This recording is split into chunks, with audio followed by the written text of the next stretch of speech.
President and Majority Leader, my dear colleagues in the Senate, I rise today to submit to this August Chamber Committee Report number 2, sponsoring here with Senate Resolution 139 entitled Resolution Concurring in the Ratification of the Letter of Agreement on Narcotics Control and Law Enforcement between the Government of the Republic of the Philippines and the Government of the United States of America. Mr. President, the Philippines has fought long and hard a flailing war against illegal drugs, drug trafficking, substance abuse, the full gamut of crimes related to drugs continue to destroy lives, break Filipino families, and weaken our communities. Unfortunately, our struggle against illegal drugs appears to have weakened in the last few years in intensity and in focus. The truth is, we are backsliding in effort and result, and today, a total of 5,859 barangays remain classified as drug-affected, and 1.479 million Filipinos continue to use illegal drugs.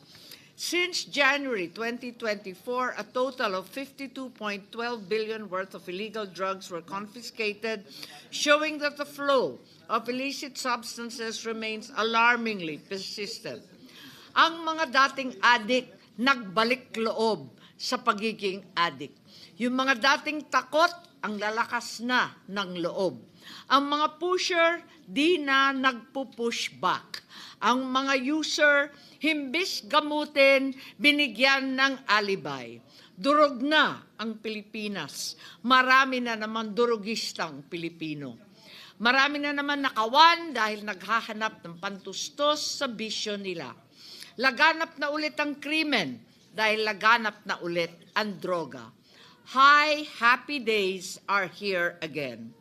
Ang pinaghirapan linisin ni Presidente Duterte, linamon at linaklak na ng mga buwaya, buwayang walang kabusugan. Matapos ni Presidente Duterte dalhin sa hustisya ang mga kriminal, matapos niyang dalhin sa rehab ang mga adik na gustong magbago. Ayon, siya naman pala ang dadalhin sa The Hague. Enforcement. Dagdag na paglilinaw po, it is well documented, Mr. President, yung fact na ayon sa Dangerous Drugs Board, drug use in the Philippines was down by 16.6% in 2023. Dagdag po at huli, Mr. President, sinabi rin ng Philippine National Police na nakapagkumpiska sila ng 43.3 billion pesos worth of illegal drugs in the first 3 years of the current administration, 3 times higher than the record of the previous administration over the same period.